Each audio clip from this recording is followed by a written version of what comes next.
In the late summer of 1598, within the cold, echoing halls of El Escorial, Spain's grand royal monastery palace, a man lay dying. Not just any man, but the most powerful monarch of his time. A man who once commanded the winds of history, who ruled over empires that stretched across oceans, whose decisions could raise kingdoms or erase them from the map. But in this moment, he was powerless. His body was failing, his mind flickering, and his legacy teetering on the edge of decay. This is the story of Philip II, the King of Spain, Portugal, Naples, Sicily, and ruler of a realm where the sun quite literally never set. His life was one of power, of piety, of pain, and his death a slow, harrowing descent into agony. A death that stripped away all illusions of immortality, all pretense of divine favor. A death that left behind a lesson more timeless than any crown. The air in the royal chamber was thick, not with incense or ceremony, but with the putrid scent of infection, decay, and hopelessness. The great king lay still, sunken into a bed soaked with the fluids of his own failing body. His hands, once steady and revered, had become twisted talons warped by years of gout. His legs, bloated, heavy, immobile, had not touched the ground in weeks. Sores festered across his back and buttocks. Parasites crawled freely. Lice infested his skin. The mattress beneath him had been punctured with holes to drain the pus. Physicians moved quietly, their faces grim, their treatments primitive and futile. Even the most loyal attendants covered their faces against the stench. Once this chamber had hosted advisors, generals, ambassadors, now it witnessed only the slow unraveling of a man who had once believed he ruled by God's will. Philip could no longer speak clearly, but in one lucid moment he whispered, "This body which ruled half the world cannot fend off its own vermin." But to understand the weight of those words, we must go back. Born in 1527 in Valladolid, Philip was the son of Charles V, Holy Roman Emperor, and Isabella of Portugal. From his earliest days, he was surrounded by maps, scrolls, and expectations. His destiny was not to live a life of comfort, but one of responsibility.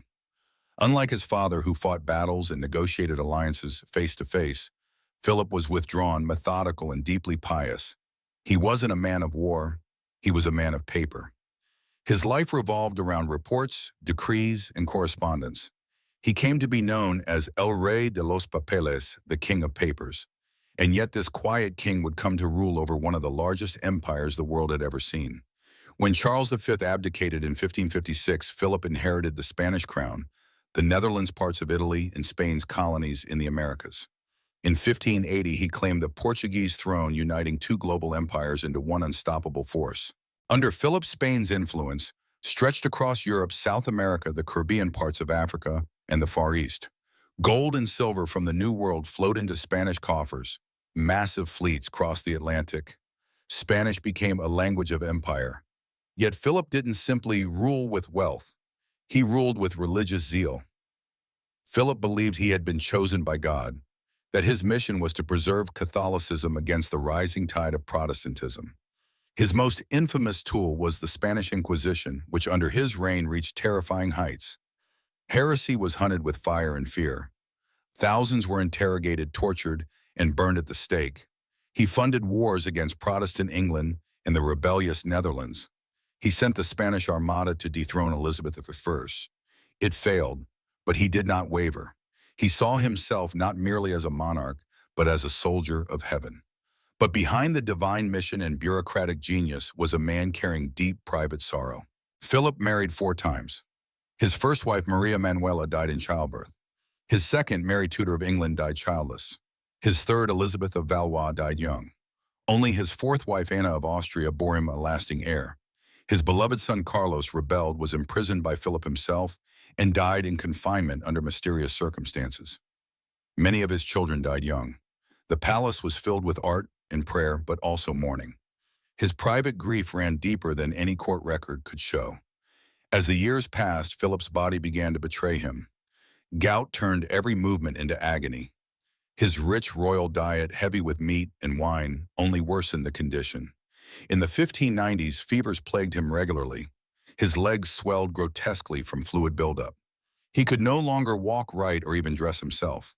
The man who once micromanaged the affairs of an empire was now trapped in his chamber, ruling only in name. In July 1598, his final decline began. For 52 days, Philip lay in bed enduring unimaginable suffering. His joints were inflamed, his spine ached, his skin broke down, bed sores opened wide and deep, lice multiplied across his body. His mattress became a breeding ground for infection. Bloodletting, purges, poultices, prayers. None of it worked. He drifted between fever and lucidity. He heard Mass. He confessed. He clutched a crucifix. But no comfort came. The physical pain was excruciating. The spiritual torment worse. Did he see the faces of those burned by his inquisition? The son he imprisoned? The sailors of the failed armada? We'll never know. But we do know this, for Philip, death came not as a clean exit, but as a long, merciless undoing. On September 13th, 1598, Philip II died at dawn. His last breath was a whisper, a prayer, a plea, or both. His body, disfigured and broken, was laid to rest in the crypt of the Escorial, the same structure he had built as a symbol of his eternal legacy. But the empire he left behind, it had already begun to crack. His son, Philip III, lacked the strength and discipline of his father. He ruled through favorites and advisors. Corruption spread. The decline of Spain had begun. Philip II's death shocked Europe not because a king had died, but because of how he died. Grotesquely, publicly, powerless. The king who once ruled half the world had been consumed by his own body, eaten alive by disease, left to rot in the very palace he built to glorify his name.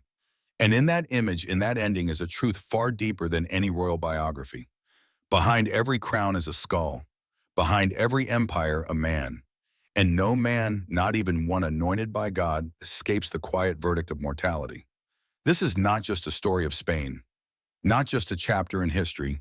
It is a mirror held up to us all, a reminder that time humbles us, that death is the great equalizer, that no power, no wealth, no faith can stop the slow unraveling of the human body. Philip II believed he was the chosen sort of heaven, but heaven, like history, forgets no one, and neither does death. And so Philip II, once the most powerful man in the world, died not with a sword in hand or surrounded by glory, but broken alone, devoured by his own body. His reign had stretched across continents. His word had reshaped nations. His faith had burned through generations. But in the end, none of it could stop the silence that crept into his chamber. None of it could silence the lice crawling across his wounds or the smell of death rising from his skin. No army stood by him. No title could shield him. His empire remained, but the man himself was reduced to dust, to memory, to warning. Philip's death is more than history. It's a truth too big to ignore. We build, we conquer, we rise. We wear crowns of power, wealth, ego, ambition. But no matter how high we stand, we all return to the same ground. His story reminds us that behind every fortress is a man of flesh, that even kings kneel before death. The lesson is not in how far we rise, but in how deeply we understand our limits. Mortality humbles us all. And if Philip, God's king, the ruler of a world-spanning empire, could die in decay and silence, then what are we if not equally fragile?